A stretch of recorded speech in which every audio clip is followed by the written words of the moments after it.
संकट तो बिन बुलाए मेहमान की तरह घर में घुस जाते हैं और अकेले नहीं आते, आते आते सब फ्रेंड्स उनके साथ लेकर आते हैं। हे संकट नक्की काय असतं किंवा ते कसं टाळायचं आणि त्यासाठी आपल्याकडं काय ऊर्जा पाहिजे हे मी तुम्हाला या व्हिडिओमध्ये सांगणार आहे। एक आत्मशक्ती तुमची वाढेल। व्हिडिओ शेवटपर्यंत बघा। हे बघा, आपण एसटीमध्ये बसतो, पाठीमागं लिहिलेलं असतं संकट काळी बाहेर पडण्याचा मार्ग। एकच मार्ग असतो, एकच खिडकी असते आणि संकट ही एकच असतं एसटीत आलेलं आणि त्यावेळेला मग त्यातून बाहेर पडण्यासाठी तसं लिहिलेलं असतं। पण आपल्या जीवनामध्ये संकट टाळण्यासाठी एक खिडकी अशी कुठली ठेवलेली नाही। अनेक संकट आहेत, खूप संकट येतात, एक नाही दोन नाही, भरपूर संकटाचा सामना हर वक्त हर दिन हमें करना पड़ता है। एक दिन भगवान श्री कृष्ण को पार्थ पूछता है, हे भगवान, दुनिया में ऐसा कौन सा घर है जिस घर पर ये आपत्ति यानी संकट नहीं। भगवान हंसकर बोलते हैं, अरे मेरा खुद का घर, मेरे खुद के घर में भी ऐसा नहीं कि मेरे खुद के घर संकट यानी आपत्ति नहीं आई, तो मैं दूसरों की घरों की क्या बात करूं।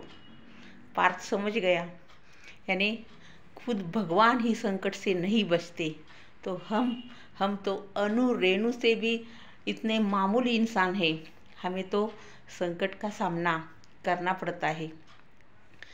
आपण एक देव मानतो, देव आपला आहे संकट मोचन हनुमान, तो संकटांना पार करतो। बघा, तो अतिशय बलवान आहे म्हणून तो संकट मोचन आहे। ज्यावेळेला सीतेला रावणानं अशोकवनात ठेवलं होतं, एका चुटकीसरशी हनुमानानं सीतेला उचलून अलगद इकडं घेऊन आला असतं, तो तिथून सोडवलं असतं, पण त्यानं असं केलं नाही। युद्ध करायचं होतं, रावणाचा उद्धार व्हायचा होता, प्रभू रामचंद्राची आज्ञा होती म्हणून काही करता आलं नाही। याचा अर्थ संकटाची मजा जी आहे ती मजा घेता आली पाहिजे आणि जो संकटाची मजा घेत राहतो त्याचं जीवन खूप सुखकर होत जातं। अशी संकट खूप येतात, इतकी येतात, कधी कधी माणसांना असं वाटतं की नको, हे जीवनच नको आता मला, ह्या जीवनाचा मला कंटाळा आला। आणि काही लोक असं विचित्र उद्योग करून हे जग सोडून जातात, पण त्यांच्या पाठीमागची संकट कधीही संपत नाहीत। लोक त्यांना नावं ठेवतात, ती एक काढलेली पळवाट असते, संकटकाळी काढलेली पळवाट असते, एक भित्रा भ्याड म्हणून त्याची गणना होते। म्हणून संकटाचा सामना करायला शिकला पाहिजे। संकट ही अशी असतात की जी आपण पार केली, त्या संकटावर मात केली तर येणारे दुसरे दिवस आपले पुढचे खूप चांगले असतात। आणि ही संकट खूप हरामी असतात, एकटी दुकटी कधी येत नाहीत, येताना असंख्य लोकांना घेऊन येतात। म्हणजे आपल्याला एक अनुभव आहे, नाही असं नाही, एक संकट आलं की त्याच्यामागं दुसरं, त्याच्यामागं तिसरं, एक शृंखला संकटाची आपल्या पाठीमागं तयार होत जाते।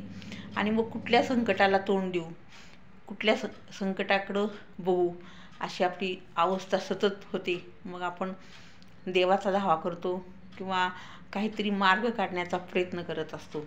मित्रांनो, संकट दोन प्रकारचे असतात, एक असतं स्वतः ओढावून घेतलेलं संकट आणि एक असतं दुसऱ्याकडून आलेलं संकट।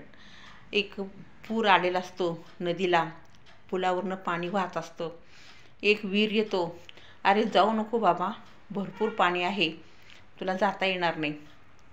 काय होतंय म्हणतो तो, मी काय कशाला घाबरत नसतो, आणि त्या पुरात गाडी घालतो आणि जलसमाधी भेटते।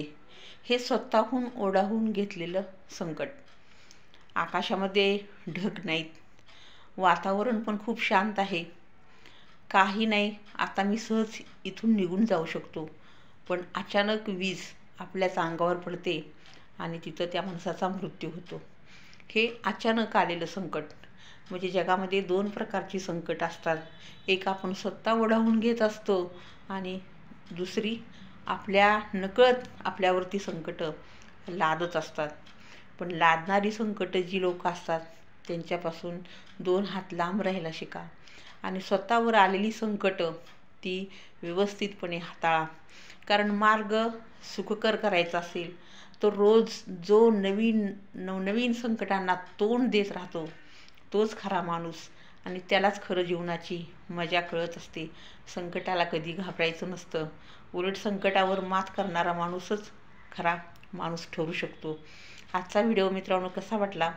लाईक करा, कमेंट करा. नवीन असाल तर चॅनल सबस्क्राईब करायला विसरू नका.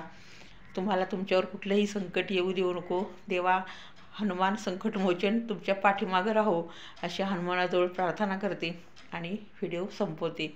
Have a good day. छान राहा, खुश राहा मित्रांनो. कोणीही आपलं काही वाकडं करू शकत नाही. फक्त धीर धरा आणि संकटाचा सामना करायला शिका.